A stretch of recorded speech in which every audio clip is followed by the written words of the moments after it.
મારું નામ ધ્રુવ છે. હું ગડકનથી આવ્યો છું, સાબરકાંઠાથી. 2000માં દાદાનો એક્સિડન્ટ થયો હતો. એનો વીમો પાસ નહોતો થતો. એના માટે બહુ ઘણા ચક્કર મેં મારી પણ 25 વર્ષે આજે વીમો 5 લાખના બદલે તમે 31 લાખનો પાસ કરી આપ્યો માં. આજે ઘણા હું ચક્કર માર્યા, ઘણું બધું મેં કર્યું માં, ઘણા કોન્ટેક્ટો કર્યા, પણ આજે વીમો 6 મહિનામાં મારી પાસ થઈ ગયો.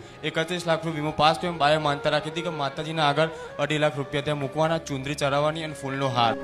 આજથી 2000માં દાદાનું મૃત્યુ થયું હતું. 2001માં એક્સિડન્ટ થયો હતો દાદાનું. ત્યારનો કેસ આ ચાલુ છે અત્યારે, પણ 6 મહિને થયામાં તમારી માનતા રાખીને અત્યારે હાલ પૂરો બી થઈ ગયો કેસ. અને 5 લાખના બદલે 31 લાખ મારી તમે પેલું કર્યું માં.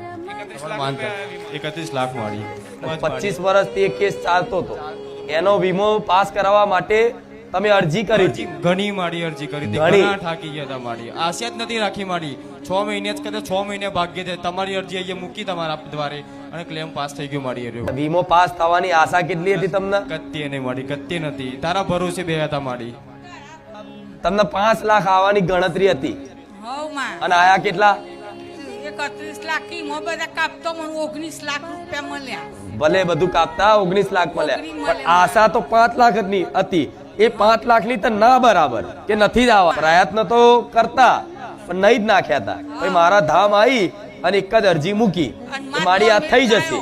અને તમને એવો વિશ્વાસ હતો કે અમારી ખુખાર મેરડી આ કામ કરી જ દેશે. મને જોયું મી વિડિયોમાં અને મને એમ થયું કે મારી મા વગર કોઈ અમાર દુખાઈ મટાડે એવું નહીં, કે પૈસા કોઈ લાવે એવું નહીં. ક્લેમ પાસ થયો એની માનતા હતી. બાય 2.5 લાખની માનતા એ રાખી હતી માતાજીના. હા, 31 લાખ રૂપિયા આયા એટલે 2.5 લાખ રૂપિયાની માનતા મૂકવાની રાખી હતી. માનતા સફળ થઈ. અને તમે જે બોલ્યા તે પ્રમાણની માનતા પૂરી કરો. પૂરી કરીએ છીએ. હા તો લાવો, આ તો બંડલ હાથમાં ચાલે છે.